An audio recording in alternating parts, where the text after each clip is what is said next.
एक ऐसा राजा जिसका नाम सुनते ही दुश्मनों के दिलों में डर बैठ जाता था, जिसकी तलवार से ज्यादा तेज उसकी बुद्धि थी और जिसकी प्रजा उसे भगवान के समान मानती थी।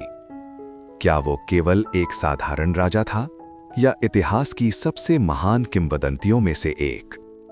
ये कहानी है कृष्णदेव राया की, एक ऐसा नाम जो शक्ति, साहस और न्याय का प्रतीक बन चुका है।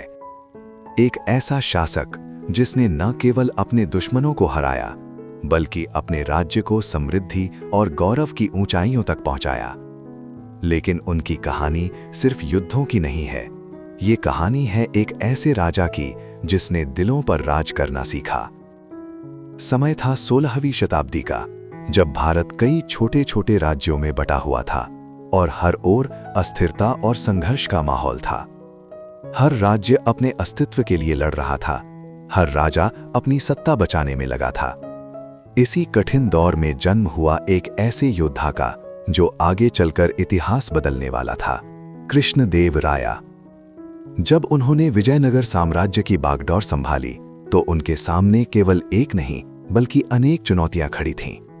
लेकिन जहां दूसरे राजा हार मान लेते, वहां से कृष्णदेव राया की असली कहानी शुरू होती है।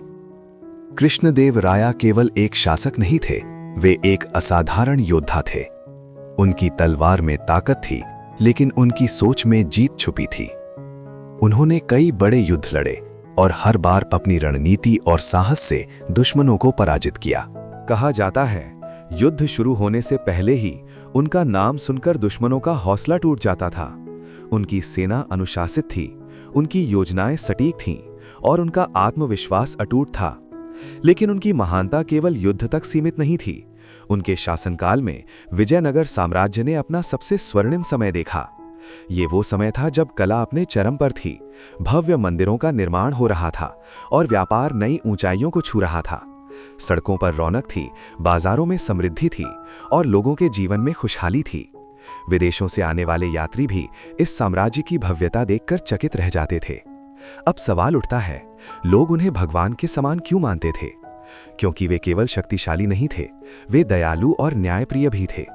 वे गरीबों की सहायता करते थे, हर व्यक्ति को समान न्याय देते थे और हमेशा अपनी प्रजा के हित के बारे में सोचते थे। उनके दरबार में कोई भी व्यक्ति अपनी समस्या लेकर आ सकता था और उसे न्याय जरूर मिलता था। वे अपनी प्रजा को प्रजा नहीं बल्कि अपने परिवार का हिस्सा मानते थे। इसी कारण लोग उन्हें केवल राजा नहीं बल्कि अपना रक्षक और मार्गदर्शक मानते थे। अब सबसे बड़ा प्रश्न, क्या कृष्णदेव राय केवल एक राजा थे या एक ऐसी किंवदंती जिसे इतिहास कभी भूल नहीं सकता? जब कोई शासक अपने दुश्मनों के दिलों में भय पैदा करे और अपनी प्रजा के दिलों में प्रेम, जब कोई राजा तलवार से ही नहीं बल्कि अपने कर्मों से जीत हासिल करे, तो वो केवल राजा नहीं रहता, वो इतिहास में अमर हो जाता है।